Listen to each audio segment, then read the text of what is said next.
তাড়াতাড়ি করে মাটিটা কুপিয়ে বাড়ি যেতে হবে। সে সকালে এসেছি, এবার খাওয়া দাওয়া না করলে শরীর অসুস্থ হয়ে পড়বে।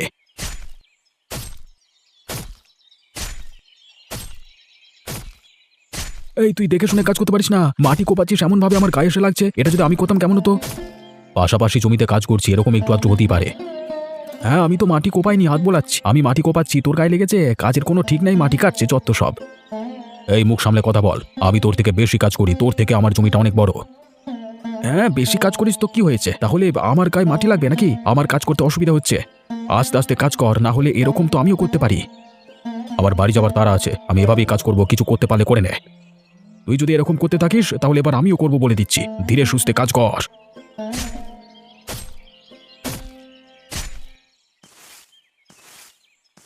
মা, ও মা, একটা খুশির খবর আছে, এদিকে এসো তাড়াতাড়ি। খুশির খবর? কি খুশির খবর রে বাছা? আমি চাকরি পেয়ে গেছি, প্রথম তালিকা থেকে নাম বেরিয়ে গেছে আমার। এই দেখো চিঠি। আমার আজকে খুবই আনন্দ হচ্ছে রে। তোর জন্য গর্বে আমার বুকটা ফুলে যাচ্ছে। আমি জানতাম তুই পারবি। আমি ভালো পদে চাকরি পেয়ে গেছি, আর তোমাদের কষ্ট করে জীবনযাপন করতে হবে না। এবার আমি চাকরি করে টাকা রোজগার করে তোমাদের হাতে দেব। তুই তো চাকরি পেয়ে গেলি, এবার দেখবি অনেকের কিন্তু হিংসা হবে। রবিন পেয়েছে নাকি চাকরি? না না, ওরা আবার চাকরি পায়? সারা বছর পড়াশোনা না করলে হয় নাকি? চাকরি পেতে গেলে অনেক পরিশ্রমের দরকার হয়, ও তো অলস। এই যে দিদি, তোমার ছেলে চাকরি পেয়েছে তা ভালো কথা, তাই বলে আমার ছেলেটাকে অপমান করছো কেন গো? দেখলি রফিক, আমি বললাম অনেকেরই হিংসা হবে। শুরু হয়ে গেছে এক একজন। আমার ছেলে চাকরি পেয়েছে, তোমার ছেলে পায়নি, তাই বলেছি। আচ্ছা, তা ভালোই হয়েছে তোমার ছেলে চাকরি পেয়েছে, তুমি তাই নিয়েই নাচতে থাকো। হ্যাঁ, নাচবো, সব বাইকে ভোজ দেব, সব করব, তবে হিংসে করাটা বন্ধ করো। আমি কাউকে হিংসা করিনি, তুমি আমার ছেলে নামে উল্টোপাল্টা বলতে গেলে তাই বলেছি। মা, তুমি ভেতরে চলো না, এদের মতো মানুষদের সাথে মুখ না লাগানোই ভালো। চলো ভেতরে চলো।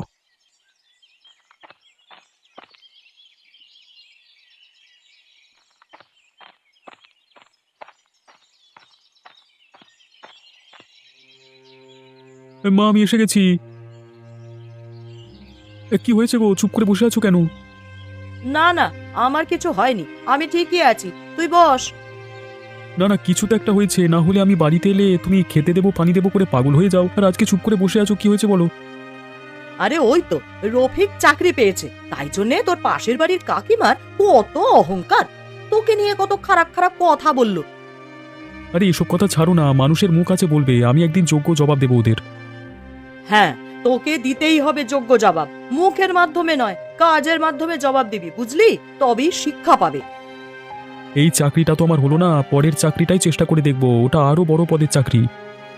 হ্যাঁ বাবা, তুই চেষ্টা করে যা, দেখবি একটা না একটা চাকরি ঠিকই পেয়ে যাবি। চেষ্টা করে যেতে হবে, হাল ছাড়লে হবে না। জি মা, আমি জানি। মন খারাপ করো না ওসব নিয়ে, ওরা ওদের মতো আছে থাক না, আমরা আমাদের মতো থাকি, কোনো ঝামেলা দরকার নেই।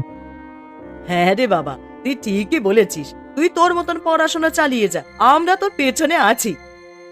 হ্যাঁ, সে তো করবই। অবশেষে আজকের মতো কাজ শেষ করলাম, আবার যা হবে কালকে দেখা যাবে। দিন দিন বয়স পাচ্ছে, আর পারি না।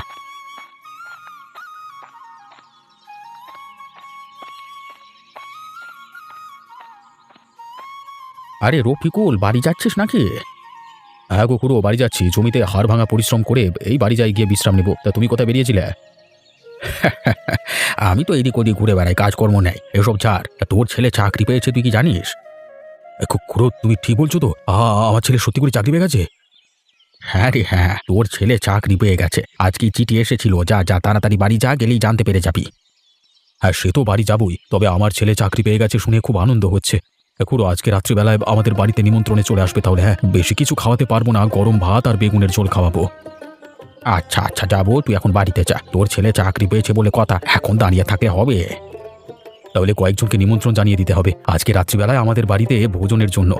আমার ছেলে চাকরি পেয়েছে সেই উপলক্ষে ভোজন আর কি। যেমন সামর্থ্য তেমন খাওয়াবো, গরম ভাত আর বেগুনের ঝোল।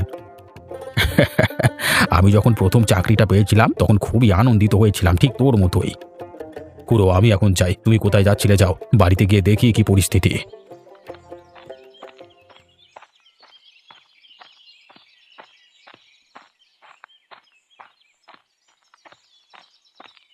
ও, তুমি চলে এসেছো?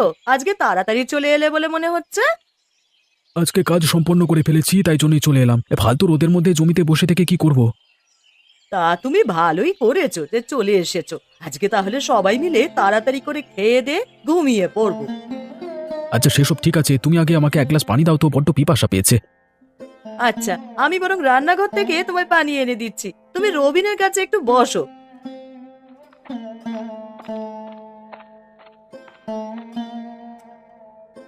বাবা ভালো করে পড়াশোনা কর, তোকে একটা চাকরি পেতে হবে। আরে দেখছিস তো কত কষ্ট করতে হয়, তারপর এই কটা টাকা রোজগার হয়। বাবা আমি তো মন দিয়ে পড়াশোনা করছি, নিশ্চয়ই একটা চাকরি পেয়ে যাব।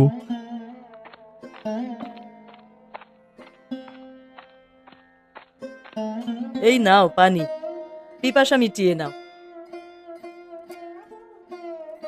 জানো, আমাদের পাশের বাড়ির রফিক চাকরি পেয়ে গেছে, তার জন্য আজকে বেলায় আমায় কত কথা শোনালো।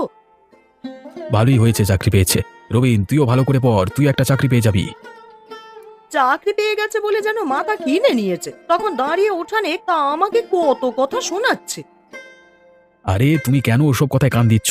জানোই তো ওরা কেমন ধরনের মানুষ, ওদের কথায় কান দিয়ে লাভ নেই। আমাদের রবিন যখন চাকরি পাবে তখন ওদের যোগ্য জবাব দেব। জি আমি তো চেষ্টা করছি চাকরি পাওয়ার, চলো এখন সবাই মিলে খেয়ে নিই।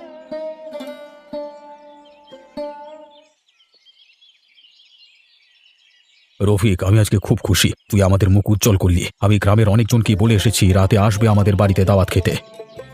তা তুমি আজকেই বলে চলে এলে? এত কিছু আয়োজন কে করবে? আজকে বলবো না তো কবে বলবো? চাকরিটা তো আমার ছেলে আজকেই পেয়েছে, তাই দাওয়াত তো আজকেই হবে। কি রান্না হবে তাহলে রাত্রে? অনেকজনকে যেমন বলেছো তেমন খরচও অনেকটাই হবে, কি খাওয়াবে শুনি? তেমন কিছু নয়, আগের বারের ফসলের 1 বস্তা বেগুন তো আছেই, বেগুনের ঝোল করবে আর গরম ভাত, যেমন সামর্থ্য তেমন খাওয়াবো। আচ্ছা সে ঠিক আছে। আচ্ছা বাবা, আমাদের পাশের বাড়ির কাকিমাদের বলনি তো আমাদের সাথে ঝামেলা? না না, ওদের কেন বলবো? যারা আমাদের সাথে প্রত্যেকদিন ঝামেলা করে তাদের আমাদের বাড়িতে কোনো জায়গা নেই। সবাইকে নিমন্ত্রণ করবো, তবে ওদের নয়। ওরে এমনিতেই হিংসা করে রে আমাদের, হিংসেতে জ্বলে পুড়ে মরবে। ওর ছেলেটা তো কোনো কাজে কর্মেই নেই। তাহলে বলে রাখলাম গিন্নি, মোটামুটি 50 জন আসবে, তাদের রান্না করবে কেমন? জি বাবা হয়ে যাবে, আমি মাকে সাহায্য করে দেবো। মা বেগুনের ঝোল রান্না করবে আর আমি বেগুনগুলো কেটে দেবো। আচ্ছা আচ্ছা ঠিক আছে, তাহলে বিকেলে তাড়াতাড়ি উঠতে হবে। এখন বসে বসে গল্প করলে কিন্তু হবে না। সকলের যখন খাওয়া হয়েই গেছে তাহলে এবার ঘরে গিয়ে ঘুমাও। হ্যাঁ হ্যাঁ, আমিও খুব ক্লান্ত, আর ভালো লাগছে না, ঘরে যাচ্ছি ঘুমাতে। তোমরা শুয়ে পড়বে কেমন?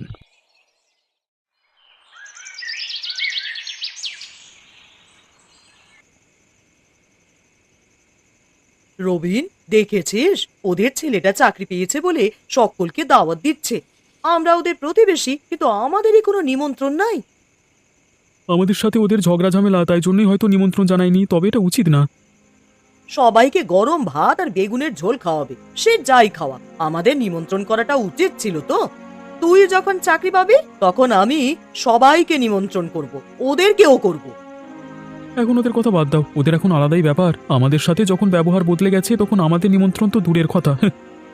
হ্যাঁ মানছি, ওদের সাথে আমাদের শত্রুতা ঝগড়া ঝামেলা সবকিছুই হয়, তবে আমরা তো প্রতিবেশী, বিপদে আপদে আমাদেরকেই তো পাশে চাই। সেসব ওরা ভাবছে না, ওরা ভাবছে কিভাবে আমাদেরকে ছোট করা যায়। বিপদ আপদ এখন তো কিছুই নেই, তাই বুঝতে পারিনি। আমি চাইছি না এটা, তবে দেখবি যদি কোনো বিপদ আপদ হয় তখন প্রতিবেশীরা যদি সাহায্য না করে তাহলে কার কাছে যাবে ওরা? হ্যাঁ সে তো অবশ্যই, ছেলে চাকরি পেয়ে তো দূরে চলে যাবে, মানে শহরে চলে যাবে। বুড়ো বাবা মাকে তো একাই থাকতে হবে, তাই প্রতিবেশীদের সাথে সম্পর্কটা ঠিক রাখা দরকার। তা ওরা যেটা ভালো বুঝেছে সেটাই করেছে, তুই আর আমি বলার কে বল? তোর পড়া হলে ঘুমিয়ে পড়িস, আমি শুয়ে পড়লাম।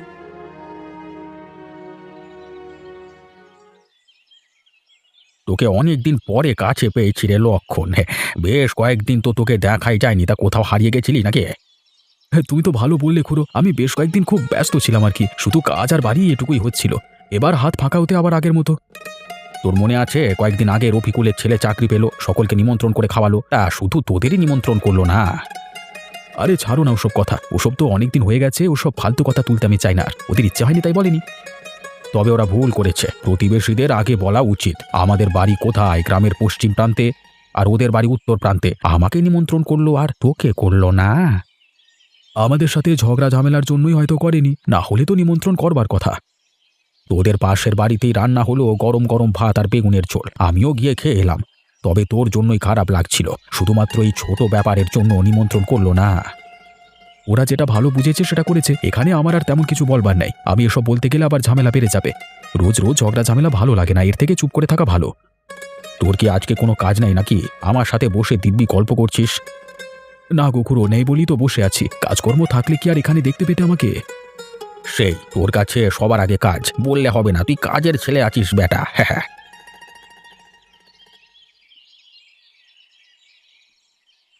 আহা কি আনন্দ আকাশে বাতাসে। আরে মা কোথায় গেল আবার? যাই যাই, ভেতরে গিয়ে দেখি, মনে হয় ঘরে আছে। কি ব্যাপার রে, এত আনন্দ কিসের জন্য?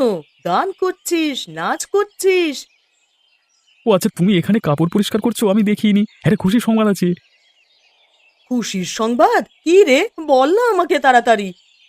আরে আমি বড় পদে চাকরি পেয়ে গেছি, এইমাত্র পোস্ট অফিসে গেছিলাম। আমার জন্য এই চিঠিটা পড়ে দেখলাম চাকরির কথা বলা আছে। বলিস কি রে, তুইও তাহলে চাকরি পেয়ে গেলি? তোর বাবা শুনলে খুবই খুশি হবে রে। তা বাবা কোথায়? বাবাকেও তো এই খুশির সংবাদটা দিতে হবে, বাবাও খুব আনন্দিত হবে।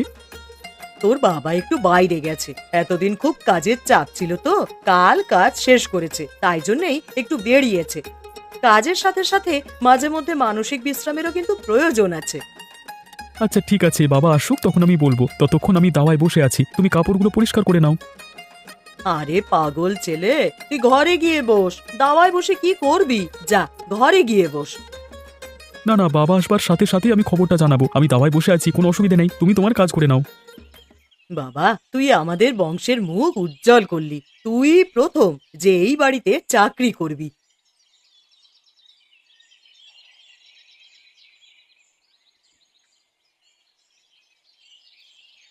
শুনলে কিছু?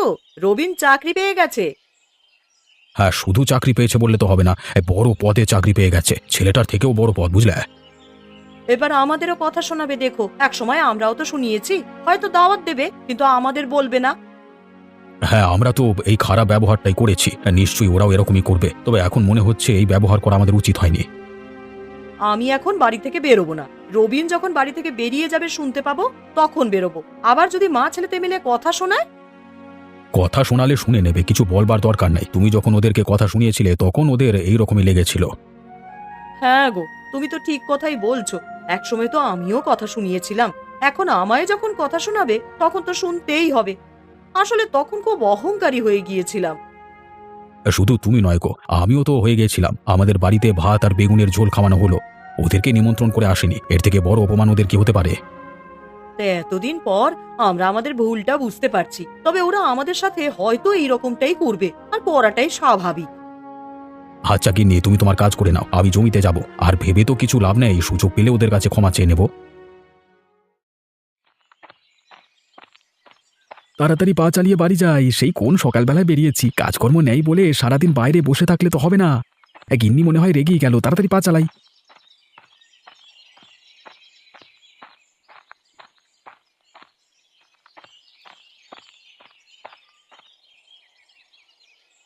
কি হলো রবিন, তুই এ সময় দাওয়ায় বসে আছিস কেন? পড়তে বসিসনি আজকে? বাবা, আর পড়তে বসবার দরকার নেই গো, আমি সফলতা পেয়ে গেছি। সফলতা মানে তুই কি চাকরি পেয়ে গেছিস? আমি কি ঠিক ভাবছি? হ্যাঁ, তুমি ঠিকই আন্দাজ করেছো, আমি বড় পদে চাকরি পেয়েছি। আমার আয়ত্তের মধ্যে অনেকে কাজ করবে, সেটাকে আমাকে সামলাতে হবে, এরকম কাজ। এই তুই তো আমাদের বংশের নাম উজ্জ্বল করে দিলি। পুরো গ্রামের মধ্যে তুই একজন যে এত বড় পদে চাকরি করবি, খুব খুশি হয়েছি রে, আমি খুব খুশি। তুমি বাড়িতে ঢোকবার সাথে সাথেই এই আনন্দের সংবাদটা দেবো বলে দাওয়ায় বসেছিলাম। আজকে রাত্রি তাহলে সকলকে দাওয়াত দেবো। আমি বেরোচ্ছি, হ্যাঁ, নিমন্ত্রণ করি সকলকে, আর তার সাথে রফিকুলদেরও নিমন্ত্রণ করব। হ্যাঁ, আমিও এটাই বলতে চাইছিলাম, ওরা ওরকম করে বলে আমরা কেন করব? আমরাও যদি ওদের মতো করি তাহলে তো আমরাও এক হয়ে গেলাম, তাই না? আমি সবাইকে বলে দিয়ে আসবো রে, কেউ বাদ যাবে না। আজকে রাত্রেই দাওয়াত হবে, গরম ভাত আর বেগুন জলি খাওয়াবো সবাইকে। যারা খুশি হবে তারা ঠিকই তৃপ্তি করে খাবে, বেশি বড়লোকি চালচলন দেখানোর প্রয়োজন নেই। আরে হ্যাঁ, ঠিক আছে, আমি বেরোলাম, বুঝলি? সবাইকে নিমন্ত্রণ করে আসি। আর তোর মাকে এই কথাটা জানিয়ে দিবি, তবেই তো প্রস্তুতি নেবে। আরে বাবা, আমার কথাটা শোনো গো। আরে উফ, খুব খুশি হয়ে গেছে বাবা, উত্তেজনা ধরে রাখতে পারছে না, আমার কথা না শুনেই বেরিয়ে গেল। রফিকুল, বাড়িতে আছিস? বাড়িতে থাকলে একটু বেরিয়ে আসবি, তোর সাথে কথা আছে।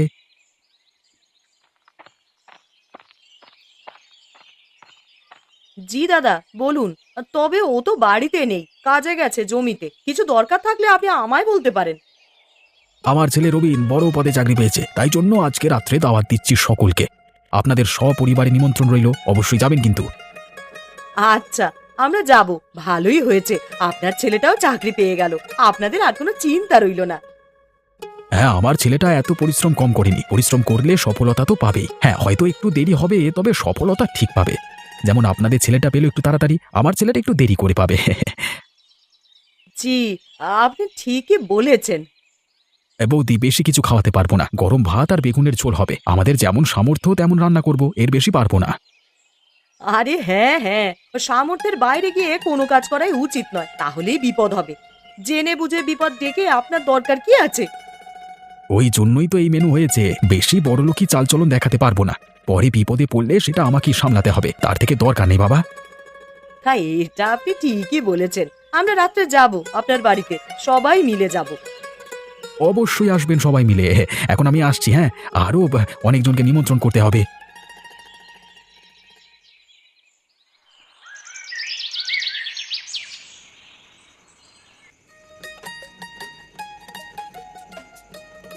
কেউ কিন্তু লজ্জা করে খাবেন না। যার যা লাগবে একটু চেয়ে নেবেন, সবাই তো নিজের লোক। এই লক্ষণ, খাবারটা সুস্বাদু হয়েছে। মনে হচ্ছে সব খাবার আমি একাই খেয়ে নিই, কিন্তু খেতে তো পারবো না। লক্ষণ, তোদের সাথে আমি খারাপ ব্যবহার করেছি, তার জন্য আমাকে ক্ষমা করে দিস। আমার ছেলের চাকরি উপলক্ষে যখন দাওয়াত দিই, তোদেরকে নিমন্ত্রণ করিনি, এর থেকে অপমানের কিছু হয় না। আরে খাতো, তুই এখন এসব কথা তুলছে, আমি ওসব কথা ভুলে গেছি। তা দিদি, আমিও তোমাকে অনেক কথাই শুনিয়েছি, আমারই ভুল হয়েছে, আমাকে ক্ষমা করে দাও। আজকের এই শুভ দিনে একদম এসব ক্ষমা চাওয়া যাবে না। আপনারা নিজেদের ভুল বুঝতে পেরেছেন, এটাই আমাদের কাছে অনেক। আমাদের দুই পরিবার আবার এক হয়ে গেল, এর থেকে খুশির মুহূর্ত হয় না। হ্যাঁ, তোরা দুই বন্ধু আবার এক হবি, দুজনেই চাকরি করছিস, আমাদের কত গর্ব বলতো। এর শুরুটা হয়েছিল বেগুনের ঝোল দিয়েই, আর আমি এর শেষটা করেছি বেগুনের ঝোল দিয়েই।